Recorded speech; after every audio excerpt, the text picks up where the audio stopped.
Bismillahirrahmanirrahim. Assalamualaikum warahmatullahi wabarakatuh.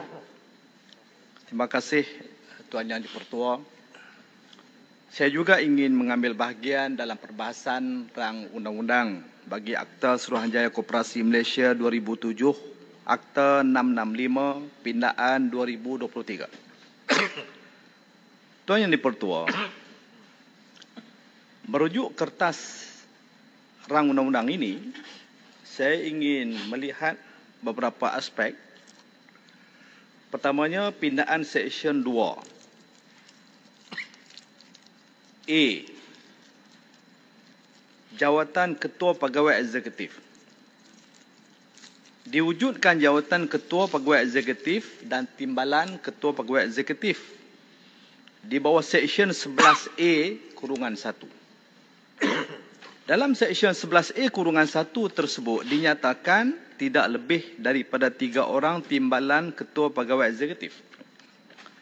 Jadi dapat difahami di sini, jika Ketua Pegawai Eksekutif tidak dapat menjalankan tugasnya, maka timbalan-timbalan Ketua Pegawai Eksekutif tersebut akan mengambil tanggungjawab tersebut.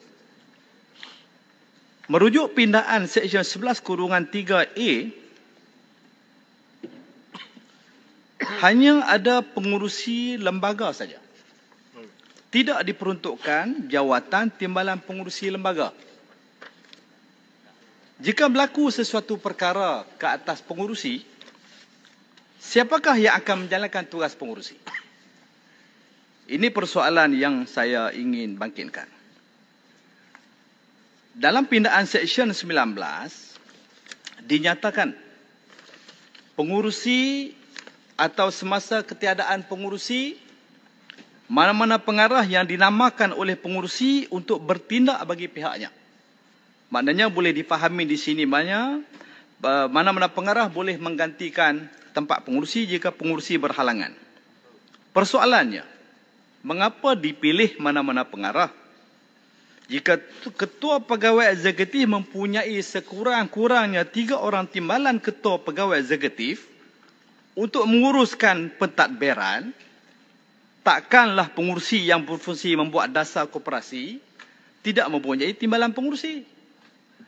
Oleh itu, saya mencadangkan dimasukkan seorang timbalan pengurusi selepas pengurusi di bawah peruntukan yang dipinda Seksyen 11-3-A. Tuan Yang di-Pertua, dalam pindaan Seksyen 11-3A, F dan G, Menteri berkuasa melantik pengurusi lembaga pengarah SKM, Ketua Pegawai Eksekutif dan 6 orang lembaga pengarah. Artinya, lembaga pilihan menteri ialah 8 orang daripada 12 orang yang disenaraikan. Dalam Seksyen 11A-1, dalam pengurusan tertinggi SKM, iaitu Ketua Pegawai Eksekutif dan tidak lebih 3 orang timbalan Ketua Pegawai Eksekutif juga atas lantikan menteri. Saya khawatir, saya bimbang, jumlah lantikan menteri yang banyak ini menunjukkan lembaga akan lebih menjaga kepentingan politik menteri daripada kepentingan pembangunan koperasi. Dalam Seksyen 11-3G pula, memperuntukkan 6 orang yang dilantik oleh menteri. Sekurang-kurangnya 2 orang daripadanya hendaklah orang yang berkedudukan dan berpengalaman dalam pergerakan koperasi. Ini bermakna menteri mempunyai kuasa penuh untuk melantik mana-mana orang yang berkedudukan dan berpengalaman sebagai pengarah dalam lembaga koperasi. Namun begitu, jika dirujuk Seksyen 15-1 Akta SKM 2007, yakni Akta Ibu, memperuntukkan sebaliknya, di mana pegawai sesuatu koperasi sebagaimana yang ditakrifkan di bawah Seksyen 2 Akta Koperasi 1993 tidak boleh dilantik atau kekal sebagai seorang pengarah setelah meneliti takrifan pegawai di bawah Seksyen 2 tersebut, saya mendapati bahawa anggota lembaga adalah termasuk dalam takrifan seksyen berkenaan. Oleh itu, saya berpandangan, sekiranya bersandarkan kepada peruntukan Seksyen 19-1 Akta SKM dan Seksyen 2 Akta Koperasi 1993, mana-mana anggota lembaga sesebuah koperasi, termasuklah angkasa, tidak boleh dilantik sebagai pengarah dalam SKM. Saya juga berpandangan bahawa terdapat percanggahan Seksyen 11-3-G dan Seksyen 15-1 atas SKM. Seksyen 11-3G membenarkan orang yang berkedudukan dan berpengalaman menggalakkan koperasi untuk dilantik sebagai pengarah. Manakala menurut Seksyen 15-1 Akta SKM, pegawai sebagaimana yang ditakrifkan di bawah Seksyen 2 Akta Koperasi tidak boleh dilantik menjadi pengarah.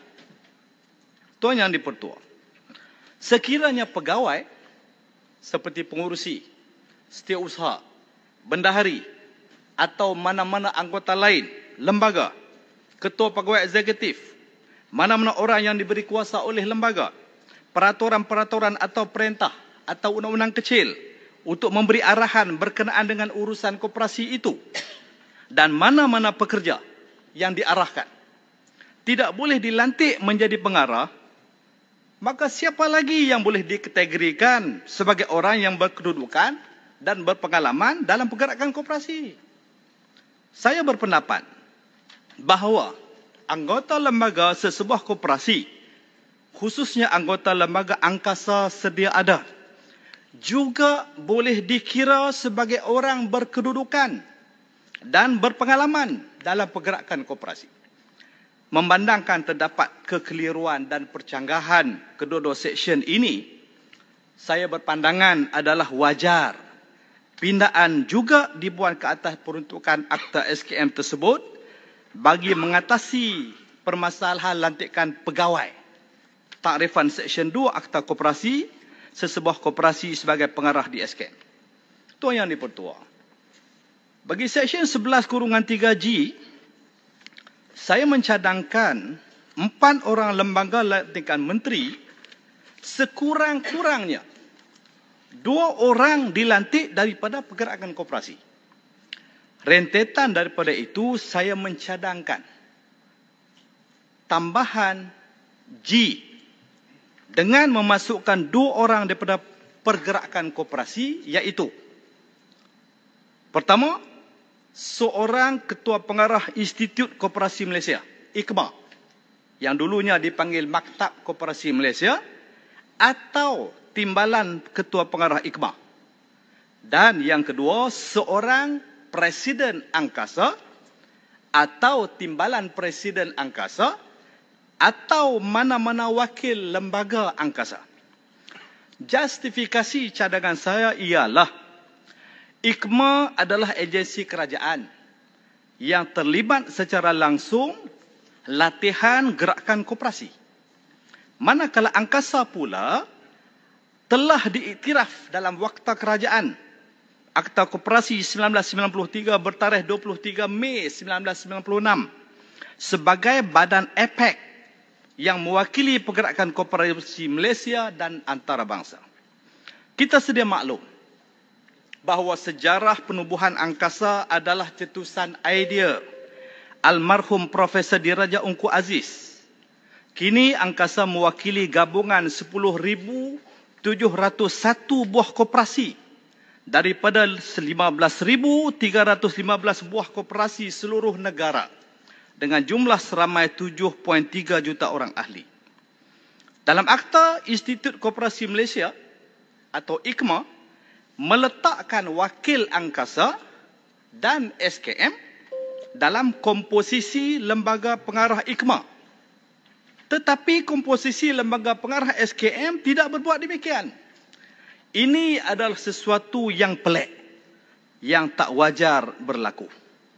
Pada tahun 2022, Kementerian Pembangunan Usahawan dan Koperasi telah melancarkan deklarasi aspirasi koperasi Malaysia yang terdiri daripada SKM, IKMA dan Angkasa.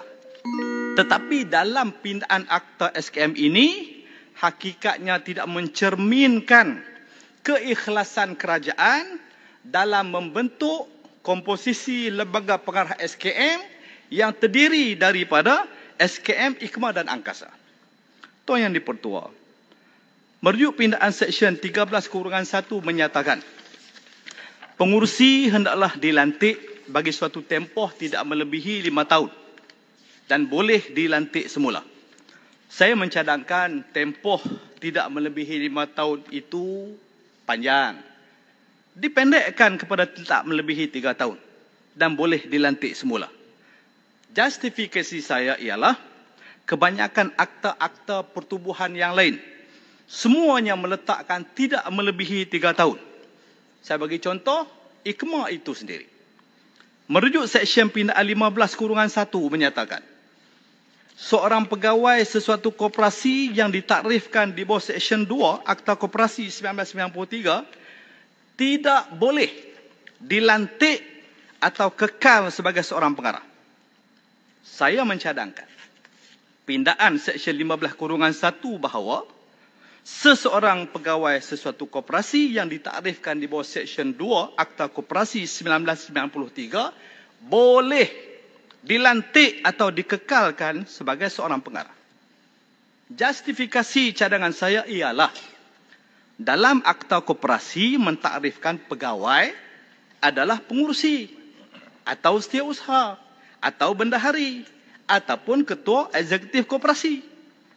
Jika koperasi tidak boleh lantik atau kekal sebagai seorang pengarah dalam SKM, ini bercanggah dengan semangat kewujudan komposisi lembaga pengarah SKM di bawah Seksyen 11-3 yang sepatutnya lantikan lembaga terdiri daripada pemimpin koperasi.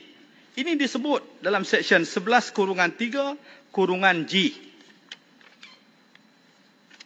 Dalam hal ini, kerajaan tidak sewajarnya memandang sebelah mata terhadap pemimpin pergerakan koperasi. Mari kita lihat Angkasa. Angkasa mewakili keseluruhan koperasi yang bernaung di bawahnya, yang kini berada pada kedudukan yang tertinggi, sama ada di peringkat lokal ataupun di peringkat global. Kerana peranan besar mereka membangunkan aktiviti koperasi melalui agenda pemerkasaan sekuriti makanan negara dengan izin food security. Dengan memasukkan anggota lembaga terdiri daripada IKMA dan Angkasa, ia telah menzahirkan kesungguhan kerajaan mengiktiraf pergerakan koperasi dalam negara kita. Saya mohon mencadangkan semua yang saya bahas ini untuk perhatian kerajaan. Sekian, terima kasih. Assalamualaikum warahmatullahi wabarakatuh. Terima kasih Yang Berhormat Jelun. Satu perbahasan yang bernas, saya puji. Untuk makluman Dewan-Dewan, ahli-ahli dalam Dewan yang mulia ini,